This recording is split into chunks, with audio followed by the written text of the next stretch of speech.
Carbohydrate का महत्व है, क्या है गाइज, कार्बोहाइड्रेट का महत्व यानी इम्पोर्टेंसेज ऑफ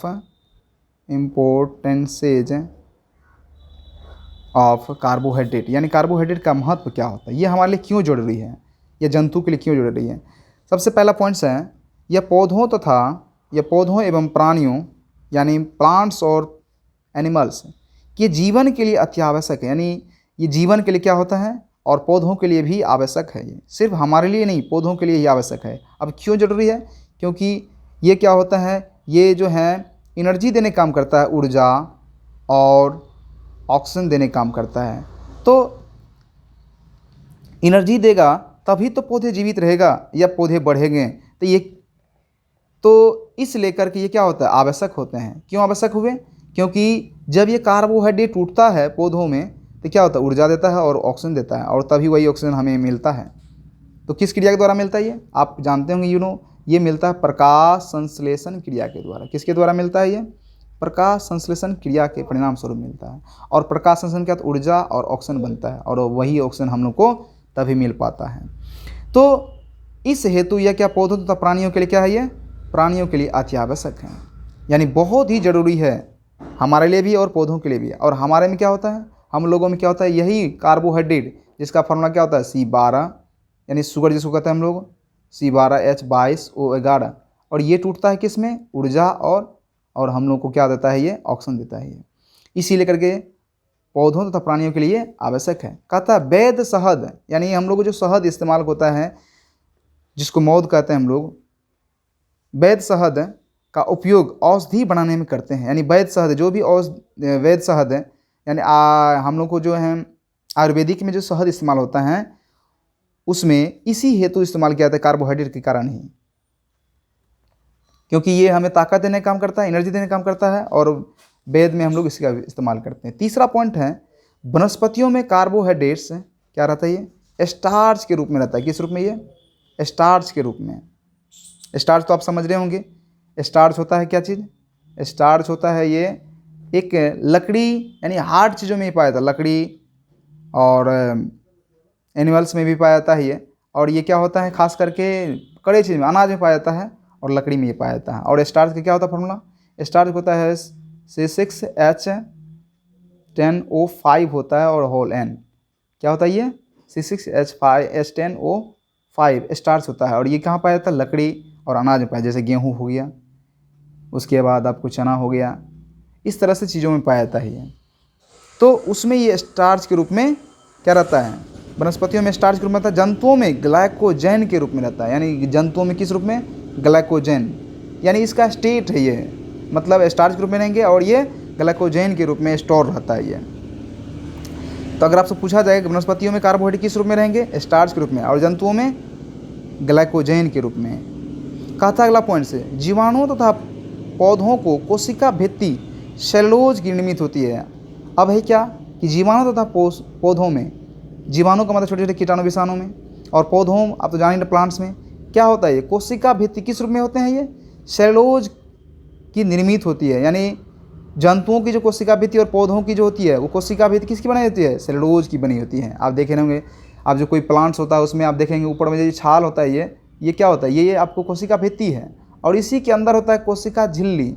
कोशिका झिल्ली क्या होता है, ज़्यादा स्मूथ होता है, और ये कोशिका भित्ति के अंदर होते हैं। तो कोशिका भित्ति क्या होता है, कोशिका भित्ति थोड़ा हार्ड होता है, क्या होता है, ये थोड़ा स्ट्रॉन्ग होता है।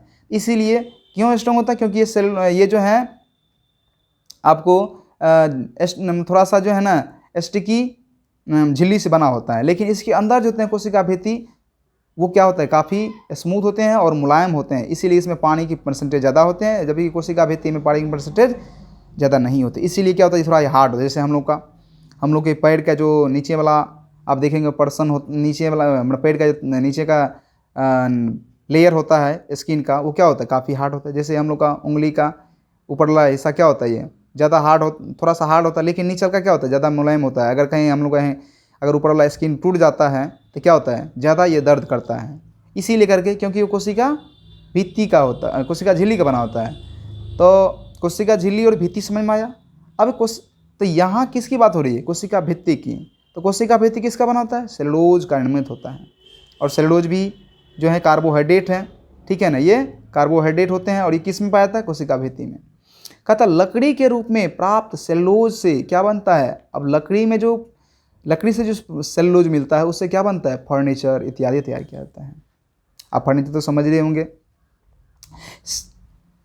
सेलुलोज से वस्त्र भी बनता है। अब सेलुलोज से हमारे पास वस्त्र भी बन के आता है, वस्त्र भी बनता है। अगला है जैव तंत्र में कार्बोहाइड्रेट बहुतरे प्रोटीन, बहुतरे क्या होता है, यानी बहुत से प्रोटीन लिपिड्स के साथ संयुक्त अवस्था में पाया जाता है। ये सबसे वाइटल पॉइंट है जैव तंत्र। जैव तंत्र का मतलब है जैविक तंत्र। जैविक जीवों में जो है ये कार्बोहाइड्रेट किस रूप में होते हैं, ये प्रोटीन में होते हैं और लिपिड्स के साथ जुड़े हुए रहते हैं, यानी उसमें प्रोटीन के साथ ये फ्री अवस्था में नहीं होते हैं, प्रोटीन में ही जुड़ा हुआ रहता है ये और लिपिड्स में। तो इसी के साथ ये कार्बोहाइड्रेट्स का इम्पोर्टेंस यानी महत्व ख़त्म होता है। ठीक है, अगर आपको कैसा लगा, ये समझ में आपको आया, आ तो गया होगा, समझ में आया कि नहीं आया, मुझे कमेंट्स करके बताइएगा। अगर आ गया हो समझ में मुझे वो भी बताएंगे, अगर नहीं आया समझ में, क्या नहीं समझ में आया वो भी मुझे कमेंट्स करके बताएंगे। क्योंकि मैं पिछले वीडियो में कार्बोहाइड्रेट्स के इंट्रोडक्शन में बता चुका हूँ, डिफिनेशन, फिर कार्बोहाइड्रेट्स का क्लासिफिकेशन में किया हूँ और लास्ट में मैं कार्बोहाइड्रेट का इंपॉर्टेंस भी बताया कि हमारे लिए क्यों जरूरी है। और ये इस महत्व को ये 6-7 पॉइंट जो हैं पूरी तरह से डिक्लेयर कर रहा है कि हमारे लिए क्यों जरूरी है। सबसे पहले तो आप जान लेंगे पौधे तथा प्राणियों के लिए अत्यावश्यक बहुत ही ज़रूरी है, क्योंकि जब तक ऊर्जा नहीं मिलेगा तो पौधा जीवित नहीं रह सकता है, उसमें ताकत नहीं रह सकता है, और प्राणी में भी ऊर्जा नहीं होगा तो क्या कोई भी वर्क नहीं कर सकता है। और वैद शहद में हम लोग को जो शहद आयुर्वेदिक होता है, जो मीठेपन खास करके होता है, उसमें भी इसका इस्तेमाल होता है कार्बोहाइड्रेट्स का।